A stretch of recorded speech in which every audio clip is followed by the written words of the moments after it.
Voltamos aqui no Além da Notícia desta noite. Estamos falando sobre a crise na Europa, sobre a divisão da União Europeia. Estamos falando sobre esses assuntos de atualidade que estão envolvendo o mundo, mas com foco voltado para a Europa. E eu já escutei dos senhores aqui frases muito interessantes.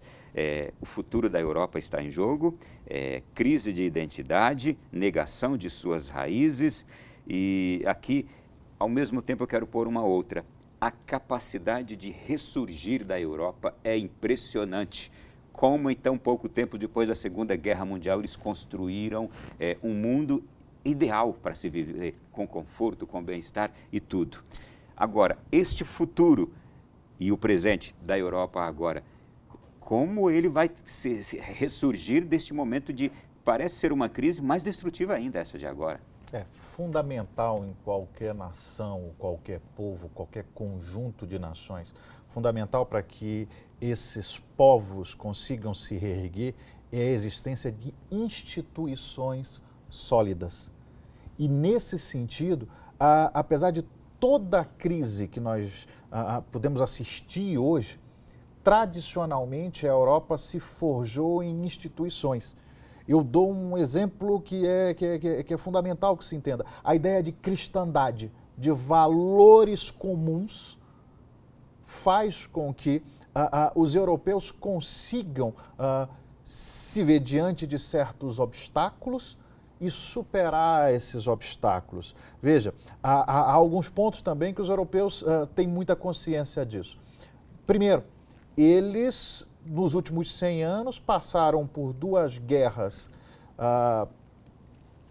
absolutas, o que a gente chama de guerra total, no final das contas, em seu território, e eles não querem mais isso. Eles, nos últimos anos, enfrentaram um processo de decadência do continente, no que a gente poderia falar em termos de atuação internacional. A Europa era o centro do mundo e, de repente, a Europa se vê perdendo as suas colônias e, de repente, a Europa se vê destruída, como você muito bem lembrou, e tendo que se reconstruir, só que ela se reconstrói num mundo onde ela não é mais o centro. Onde você tem, por exemplo, de um lado os Estados Unidos, de outro a União Soviética, hoje a Rússia, a Ásia. O mundo hoje não está mais no eixo do Atlântico, o mundo hoje está no eixo do Oceano Pacífico. Se a gente pega as grandes economias do mundo hoje, por exemplo, elas estão voltadas para o Oceano Pacífico. A primeira economia do mundo, os Estados Unidos, está voltado para o Pacífico. A própria Califórnia, que seria o 8º país mais rico do mundo se fosse isolado. A China, segunda economia do mundo, está voltada para o Pacífico. O Japão, a terceira economia do mundo, também derrotado na Segunda Guerra Mundial, está voltado para o Pacífico. E aí os europeus, a própria Rússia, que é um parceiro importante, chega até o Pacífico, apesar de ser eminentemente o coração da Rússia ser europeu. Mas o restante do corpo dela é asiático e os russos nunca desprezaram isso. Então, e como é que fica a Europa nisso? A Europa vai ter que se reinventar, de novo, a ideia é de se reinventar. E como é que eles se reinventam? Primeiro, aí é uma percepção muito pessoal. Eu acho que eles têm que voltar para o passado e voltar às instituições tradicionais europeias, voltar aos valores comuns europeus. Só assim os europeus vão se reerguer, se reconstruir, porque é uma questão de identidade. Naturalmente, nós estamos aqui no canal católico. Os dois convidados que estão aqui, em nenhum momento pedi que entrassem em questões religiosas, mas é inevitável, porque as raízes europeias são raízes cristãs. Sem dúvida. E os senhores têm mencionado reiteradas vezes aqui, justamente a crise de identidade, que é uma identidade cristã, europeia, a negação de suas raízes, que são raízes cristãs, valores cristãos que são comuns aos países europeus, e a ideia de cristandade que foi sempre a solidez sobre a qual a Europa ressurgiu depois de cada conflito. Os papas têm falado muito disso. João Paulo II falou muito disso, que a Europa não negasse suas raízes. Bento falou a mesma coisa. Francisco foi ao Parlamento Europeu, falou recentemente novamente disto, mas a Constituição Europeia, como os senhores mencionaram aqui, negou-se a mencionar ali suas raízes cristãs.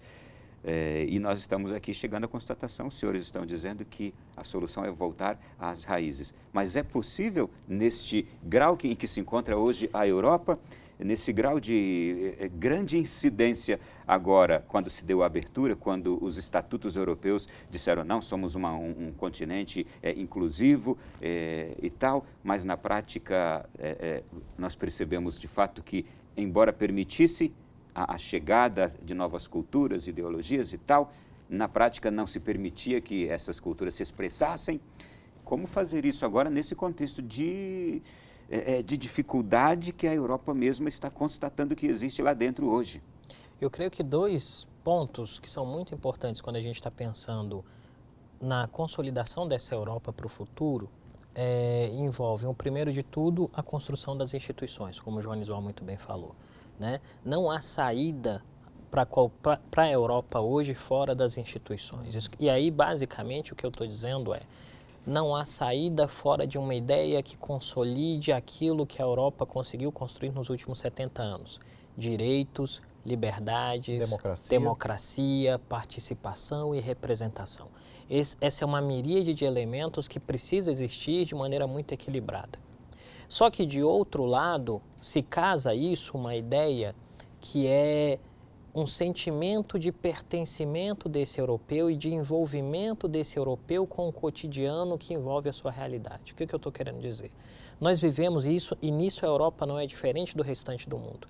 Nós vivemos hoje, nesse exato momento, uma grande onda de desgaste da democracia como opção de vida. O que eu estou querendo dizer? Graças em algum sentido à evolução das mídias sociais, ao acesso irrestrito à informação, as pessoas começaram a perceber os políticos como seres humanos normais. E à medida que eles percebem esses políticos como seres humanos normais, eles se decepcionam ao ver um número de equívocos enormes que esses indivíduos cometem. Isso tem dois elementos. Um primeiro que é positivo, que é você pode trocar o político, porque ele está errando. E o segundo eu paro de acreditar na política como um meio de solução das controvérsias. E toda vez que a gente opta por violência, seja ela institucionalizada via uma guerra, seja ela não institucionalizada via terrorismo, a política perde espaço. E aí, nesse sentido, eu só gostaria de adendar aquilo que o João Anísbal falou, que a Europa tem que buscar nas suas tradições, sejam elas as cristãs religiosas, sejam elas as filosóficas, e aí o iluminismo é consequência desse processo também, ela tem que buscar soluções dessas questões. Mas ela deve buscar solução dessas questões também aonde? Na reconstrução da crença e do envolvimento do cidadão europeu no seu cotidiano político. Isso quer dizer, o voto tem que se qualificar. O que o referendo britânico nos ensinou? Que há dois tipos de voto. O voto pelo sim, pela saída da União Europeia, sim, nós devemos sair da União Europeia, foi muito dado pelo quê? Pelos indivíduos mais velhos, que têm na sua reminiscência a ideia da guerra, e pelos indivíduos das áreas menos populosas, isso quer dizer, indivíduos menos cosmopolitas, por assim dizer, que têm uma visão de mundo menos aberta. O voto pelo não, rejeita essa ideia, vamos continuar na União Europeia, foi dado por indivíduos jovens nas grandes cidades. Só que o que acontece? Esses indivíduos jovens das grandes cidades, em sua maioria, não foram votar. À medida que ele não foi votar, ele deu espaço para um outro cara que com certeza ia votar. E, em algum sentido, essa democracia hoje europeia, que é bastante consolidada na maioria dos países, padece de envolvimento. Participação política. Participação política. O indivíduo não é obrigado a votar. Então, eu não sou obrigado, isso é um paraíso. Dizer que você não é obrigado a votar e dizer, olha, se eu tenho o direito de não me importar, eu vou exercer esse direito. Só que à medida que você não se importa, você abre espaço para aqueles que se importam. Quando ele concorda com você, tudo bem. Quando ele discorda de ti, é um problema. E hoje, não só a Europa, mas todas as democracias do planeta, e eu incluo o Brasil nisso, necessitam de maior grau de envolvimento e participação política.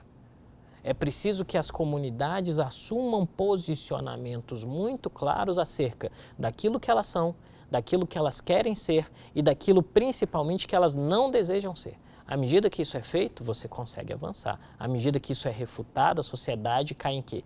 Desorganização, desgaste das instituições, balbúrdia e uma série de outros elementos. Interessante como a sua resposta serviria totalmente para nós refletirmos sobre a nossa realidade no Brasil. Sim. A falta de envolvimento, a qualificação do voto, o indivíduo desgastado hoje com os regimes que tem, com a figura dos políticos.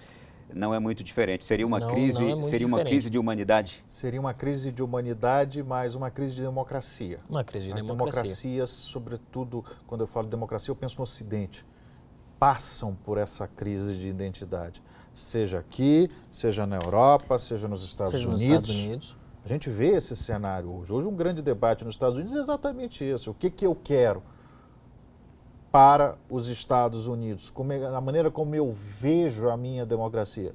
Eles estão entre um candidato que é tremendamente conservador e populista, a ponto de ser rejeitado até pelos conservadores. Sim. Os conservadores têm medo do candidato do Partido Republicano hoje. Eles têm que suportar o candidato do Partido Republicano porque não tem alternativa. E os democratas também têm uma opção mais à esquerda, que não foi a escolhida na convenção do Partido Democrata, mas que também se tem um partido dividido. Sim. Que também não está plenamente de acordo com a sua candidata. Exatamente. Não acredita nela. Exatamente. Aqui, eu veria surgiu aqui agora o seguinte pensamento.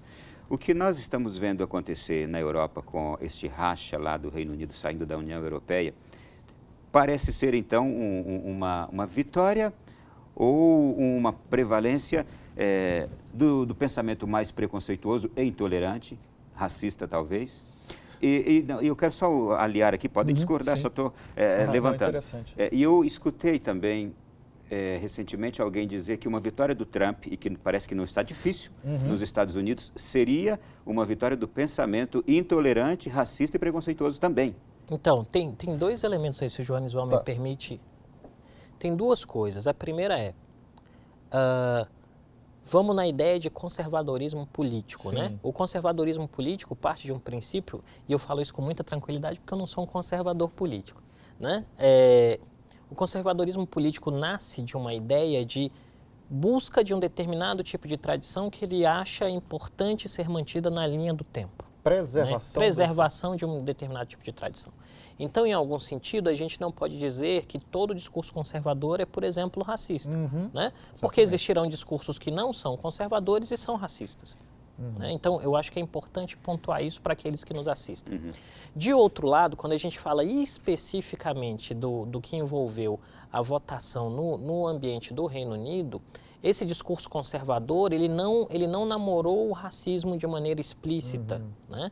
Mas ele bateu muito claro em uma ideia que gerava muitas controvérsias, que era o quê? O fato de que, efetivamente, havia mais envolvimento nesse discurso por questões muito pragmáticas, como emprego. Os caras diziam, olha, você vai ter mais emprego se a gente sair da União Europeia. Mesmo que eles mentissem, e aí hoje a gente já tem notícias de empresas fechando no Reino Unido e indo para a Europa. Eles mentiram, disseram não, tudo bem, né? E tinha um componente de imigração que no caso do Reino Unido não era diretamente para o imigrante indiano que eles recebem há mais de 100 anos, de maneira muito tranquila, né? Mas havia um elemento de imigração contra aquilo que eles chamam de imigrante do sul da Europa, a invasão dos encanadores e coisas do gênero, que é sobretudo italianos, portugueses e outros, né? No caso dos Estados Unidos, não. O Trump, ao ser rejeitado pelo establishment conservador, que já compactou lá nos anos 60 de que o racismo é errado, por exemplo, ele sim, mas é uma ação muito mais particular dele, que se alimenta desse componente racista no inconsciente coletivo americano, do que uma atitude partidária estabelecida. Entendeu? Acho que isso era importante pontuar. Eu vou deixar o Joanisol responder no próximo bloco, esse aqui já esgotou. Você vai complementar, vai seguir aqui. O nosso programa, de fato, está abordando uma questão que eu acho de extrema importância neste momento da vida política mundial. Estamos trazendo aqui uma reflexão extremamente atualizada e a gente vai continuar no próximo bloco, ainda aprofundando essa questão toda aqui. Continue aí, bata na porta do vizinho, pega o seu smartphone, pede para sintonizar na Canção Nova. A gente volta já.